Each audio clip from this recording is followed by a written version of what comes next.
Okay, today's video I'm going to be replacing a radiator on a 2007 Toyota Matrix.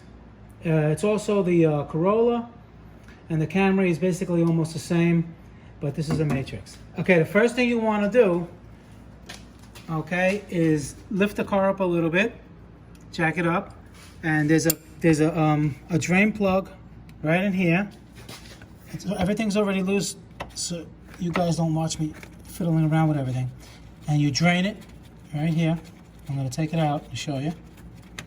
There's a drain plug right here like this, and you drain all the coolant out. Okay? Once the coolant is out, you have a plug right here,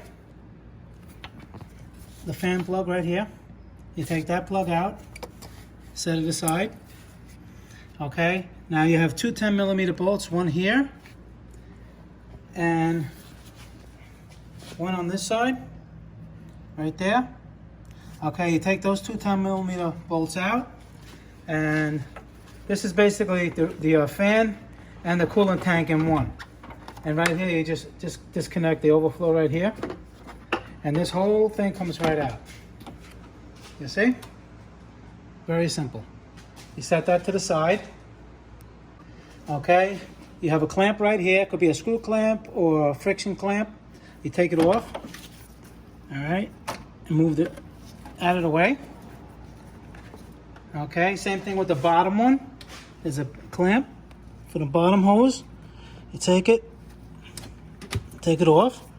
Now you're gonna have tranny line. There's the same thing, clamp here and a clamp down there. You really can't mix up the lines. The taller one is for the top, the shorter one is for the bottom. You take those clamps off, okay?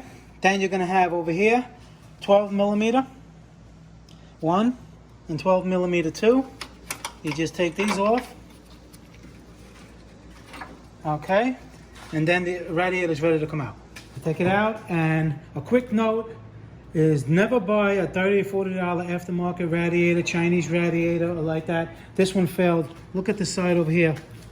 It actually melted. All right, that's not character. That's actually the plastic melted. You see the big slice here? It's just made out of who knows what. It's very inferior. If anything, do with what I did. So I got a good one, but it's a Toyota. It says it on the other side, right here. Toyota. All right. If it's a good used Toyota radiator, it's going to be better than a cheap new radiator. Look at this. It almost destroyed the engine.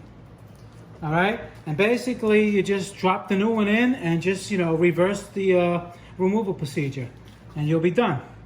Okay? MotorCarNut, please subscribe. Any questions, leave them on the bottom. Hit that thumbs up. And I'll see you guys in the next video. Thank you very much.